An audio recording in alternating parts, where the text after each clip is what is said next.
Assalamualaikum warahmatullahi wabarakatuh. Welcome to Instant Sendikia Boarding School Payakumbuh.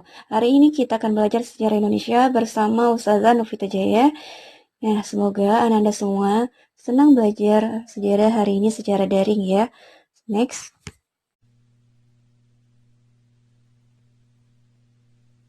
Berikut ini adalah petunjuk penggunaan media. Jika Anda menggunakan PPT, silakan tekan slide show dengan menekan tombol F5.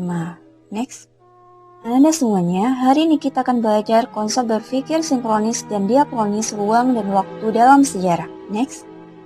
Nah, Anda semuanya, sebelum kita lanjutkan ke materi kita hari ini, kita harus tahu dulu apakah itu sejarah. Nah, sejarah adalah peristiwa yang terjadi di masa lalu yang berhubungan dengan kehidupan manusia.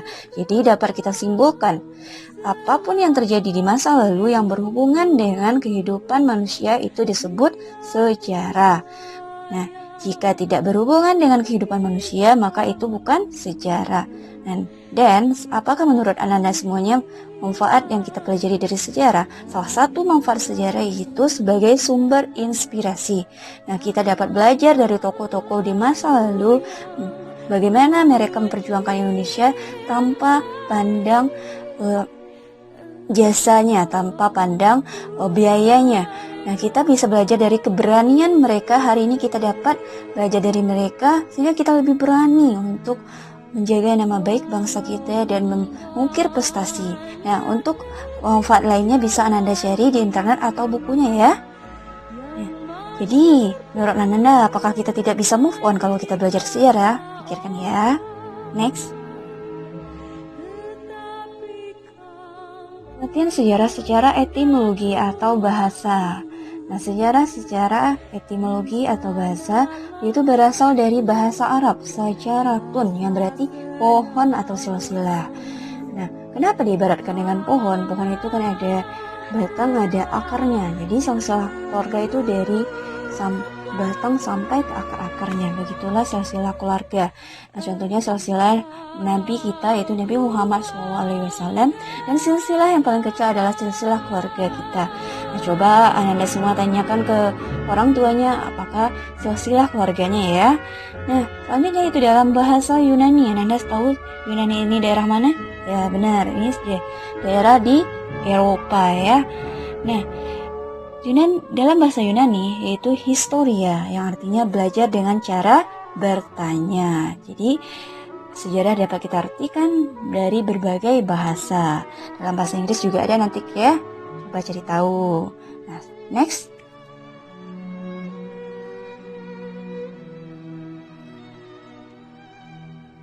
Unsur-unsur sejarah. Nah, unsur-unsur sejarah terdiri dari manusia sebagai aktor sejarah, ada ruang, yaitu tempat terjadinya peristiwa sejarah, dan ada waktu, kapan terjadinya peristiwa sejarah, dan ada perubahan. Nah, inilah unsur-unsur sejarah ya. Next. Nah, sifat-sifat sejarah. Apakah sifat-sifat sejarah? Nah, yang paling penting sifat sejarah itu unik, yaitu hanya satu. Nah, yang kedua itu ada empiris, bersifat keilmuan, dan ada fakta, yaitu benar adanya peristiwa sejarah itu benar-benar terjadi, dan diakronis atau berurutan. Dan selanjutnya ideografis, penggambaran peristiwa itu nampak di dalam peristiwa sejarah. Next. Masuk kepada materi kita, yaitu konsep berpikir diakronis dan sinkronis. Nah, yang pertama, konsep berpikir diakronis atau diakronik.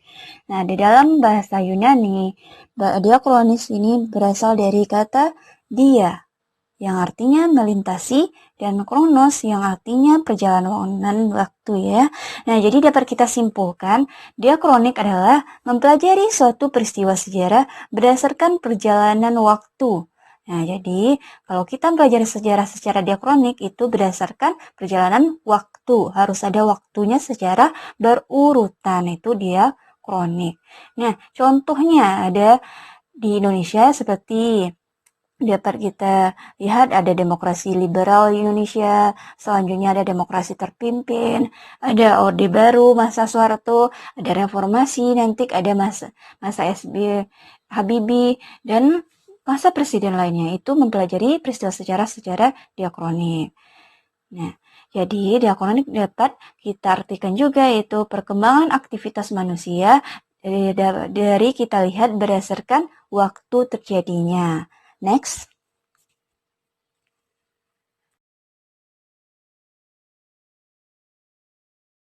Cara berpikir diakronik disebut juga dengan kronologi atau urutan waktu.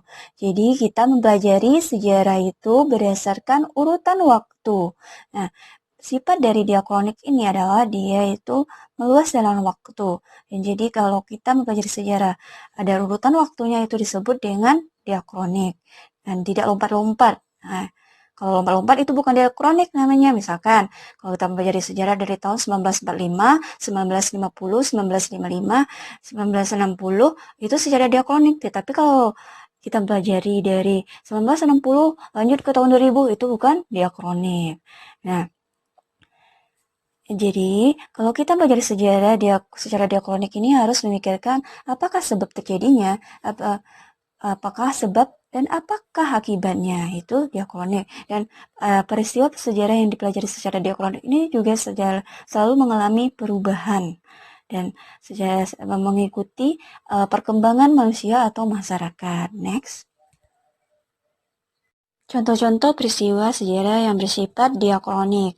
Nah, di sini saya contohkan ada masa pemerintahan Soekarno, selanjutnya kita pelajari masa pemerintahan Soeharto, selanjutnya masa pemerintahan B.J. Habibie, dan next ada masa pemerintahan presiden apa? Ayo cari tahu. Nah, di gambar ini Ustazah contohkan lagi yaitu peristiwa sejarah yang bersifat diakronik. Yang pertama, penjajahan Belanda di Indonesia. Yang gambar kedua yaitu penjajahan Jepang di Indonesia. Yang ketiga adalah bom atom yang dijatuhkan di Jepang di kota Nagasaki dan Hiroshima membuat Jepang menyerah.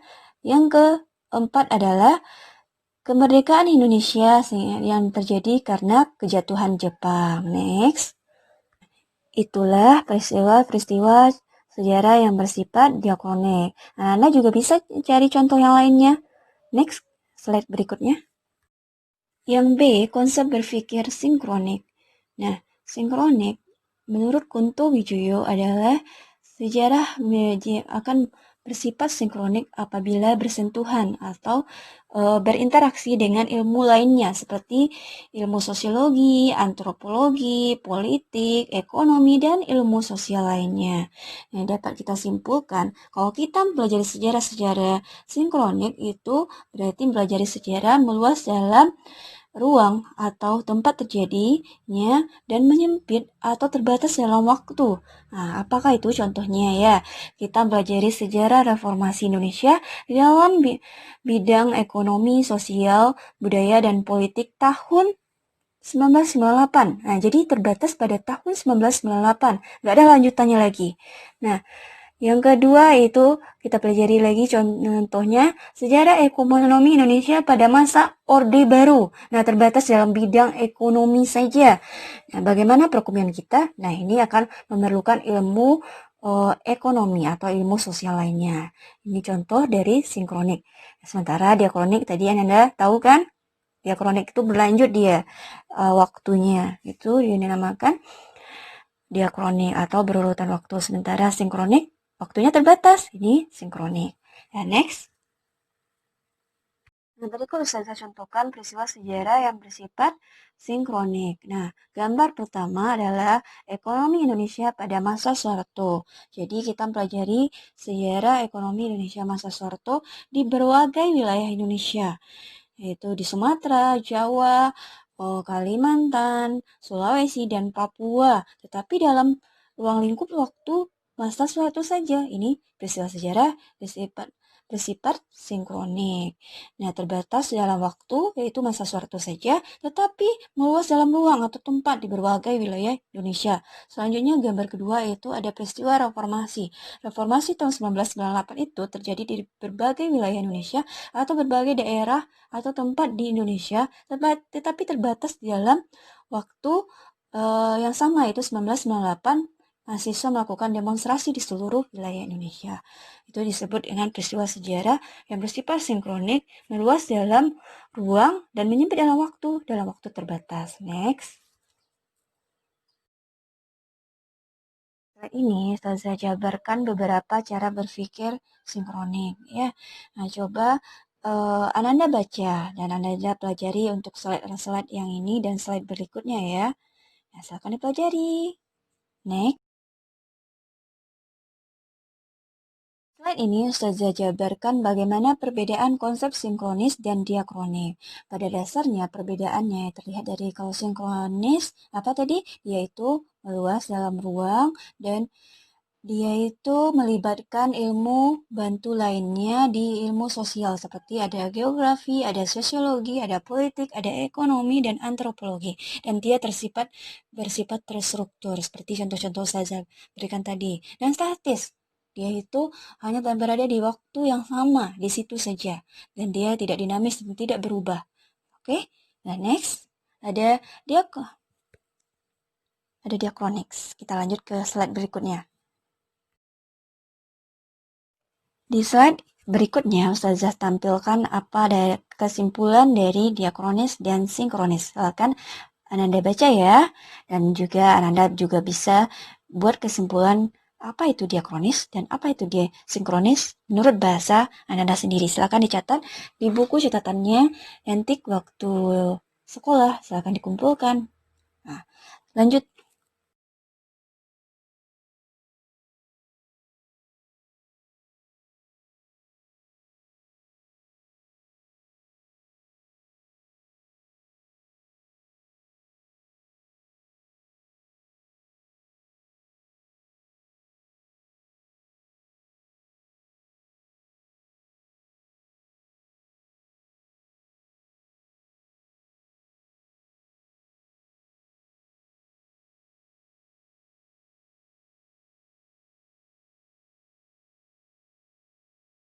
Di slide berikutnya, Ustazah tampilkan apa dari kesimpulan dari diakronis dan sinkronis. Silakan Ananda baca ya, dan juga Ananda juga bisa buat kesimpulan apa itu diakronis dan apa itu dia sinkronis menurut bahasa Ananda sendiri. Silakan dicatat di buku catatannya Entik waktu sekolah. Silakan dikumpulkan. Nah, lanjut. Kita lanjutkan kepada konsep ruang dan waktu di dalam sejarah. Nah, menurut Ananda, apakah konsep ruang itu? Apakah konsep waktu itu? Nah, konsep ruang adalah tempat terjadinya suatu peristiwa sejarah atau daerah terjadinya suatu peristiwa sejarah menurut perjalanan waktu. Seperti salah satu contohkan di sini yaitu proklamasi kemerdekaan Indonesia terjadi di Jakarta. Boleh juga yang lain ya. Dan yang konsep waktu adalah waktu atau masa lalu atau kapan terjadinya peristiwa sejarah itu. Nah, di sini waktu itu akan terhenti ketika peristiwa sejarah terlewati atau uh, terjadi. Itu waktu akan berubah sesuai dengan peristiwa sejarah yang terjadi. Ya, contohnya waktu Ustazah berikan di sini adalah proklamasi kemerdekaan Indonesia terjadi pada tahun 1945. Itu tidak akan berubah dan tidak bisa diganggu gugat. Karena memang tahun 1945 para tokoh pahlawan kita memproklamirkan kemerdekaan kita. Nah, selanjutnya Nah, konsep waktu dalam sejarah terbagi menjadi ada perkembangan, ada keberlanjutan, dan ada perubahan. Ustazah beri contoh. Contoh perkembangan kota-kota kecil di Amerika menjadi kota-kota besar. Ya, ini contoh perkembangan.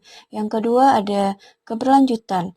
Apa contohnya? Seperti demonstrasi mahasiswa di masa Presiden Soekarno 1966, selanjutnya berlanjut lagi di masa Presiden Soeharto 1998 itu sama-sama menjatuhkan presiden. Dan selanjutnya ada lagi di masa sekarang ya. Nah, makanya peristiwa ini disebut dengan keberlanjutan. Waktunya berbeda tetapi alurnya hampir mirip. Sama ya. Nah, contoh perubahan Indonesia di masa Presiden Soekarno, di masa Presiden Soeharto, misalkan apa terjadi perubahan Indonesia dalam bidang ekonomi, misalkan dalam bidang lainnya. Pokoknya itu contoh perubahan. Dan bisa juga kita lihat perubahan Indonesia di masa Hindu-Buddha ke masa Indonesia di masa pemerintahan kerajaan-kerajaan Islam itu berubah Nanda. Contoh Indonesia berubah secara agamanya dulu. Nah, Lanjut, yaitu konsep nilai waktu ini dapat kita bagi yaitu masa lalu, masa kini, dan masa yang akan datang. Nah, jadi barang siapa yang belajar sejarah dari masa lalu atau belajar dari masa lalu, maka dia insya Allah akan sukses di masa yang akan datang. Barang siapa dia belajar dari kesalahannya masa lalu, insya Allah dia akan bisa memperbaikinya di masa yang akan datang. Contohnya saja Ananda, negara-negara besar di dunia ini adalah negara-negara yang tidak merupakan sejarahnya. Tapi bandingkan dengan negara kita gimana?